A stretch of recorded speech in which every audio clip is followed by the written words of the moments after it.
produksinya bagus, harga jualnya yang bukan stabil malah semakin turun. Wong biasanya itu bisa telur itu saja banyak orang yang rugi, tiap 1 ekor rugi Rp100.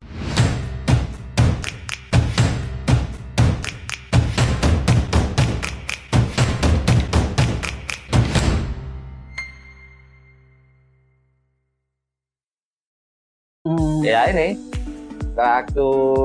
waktu awal pertama kenapa kami berani terakhir itu berani 200 pas waktu pandemi, waktu COVID itu saya berani naik dengan dasar spekulasi nanti dalam waktu pandemi COVID itu mulai berkurang, kami spekulasi beli ya sampai 200 itu. Dan adanya beli 200, namun ternyata di pasaran harga telur itu belum ngangkat. Bahkan yang ngingu ayam petelur itu saja banyak orang yang rugi, tiap 1 ekor rugi Rp100 itu yang telur, yang ayam petelur itu. Kalau bebek kami kan nggak bisa jadi itu mengalkulasi 1 hari berapa nggak bisa. Ya itu tadi karena produksinya bagus, cuma harga jualnya yang belum, ya malah bukan stabil malah semakin turun. Wong biasanya itu bisa 1 biji itu 1.800, itu malah kadang-kadang harganya malah cuma sampai 1 biji itu 1.600 itu kan. Nah itu produksinya bagus sehingga ya tetap mengalami kerugian. Nah, dengan catatan harga saat itu nih Bang, itu bisa kembali untuk beli pakan saja harus nelur berapa persen?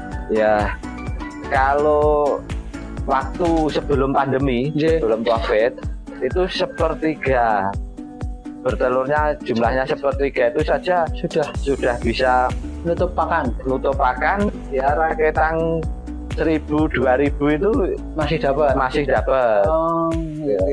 Tapi kalau dicucoknya kalau tenaganya ya nggak cocok, cuma sepertiga.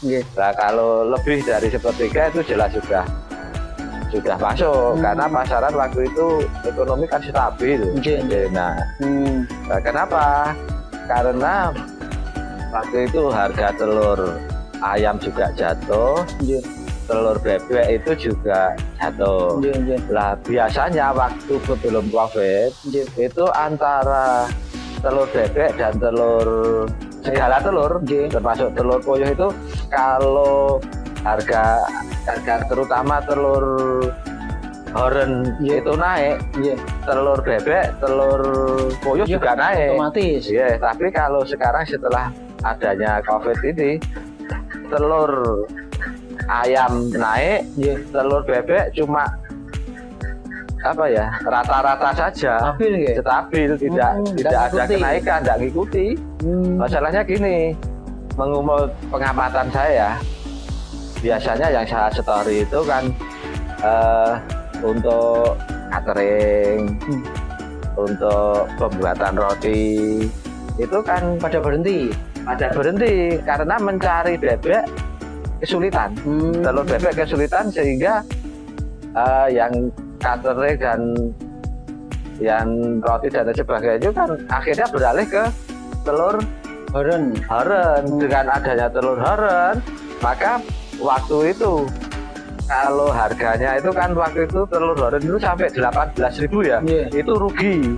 Tapi terus setelah itu kalau pas waktu rame, telur horen itu bisa sampai 30, tapi telur bebek nggak naik, nggak ngangkat, karena pelanggannya sudah lain. Nah, pindah ke horen, jadi mau mencari yang bebek kan belinya beda. Akhirnya sampai sekarang pun telur bebek itu belum bisa ngangkat, belum katakannya pelanggan yang semacam itu tadi itu belum mau kembali ke bebek. Padahal sebenarnya kalau untuk roti, untuk lebih bagus bebek, bandingannya saja juga lain.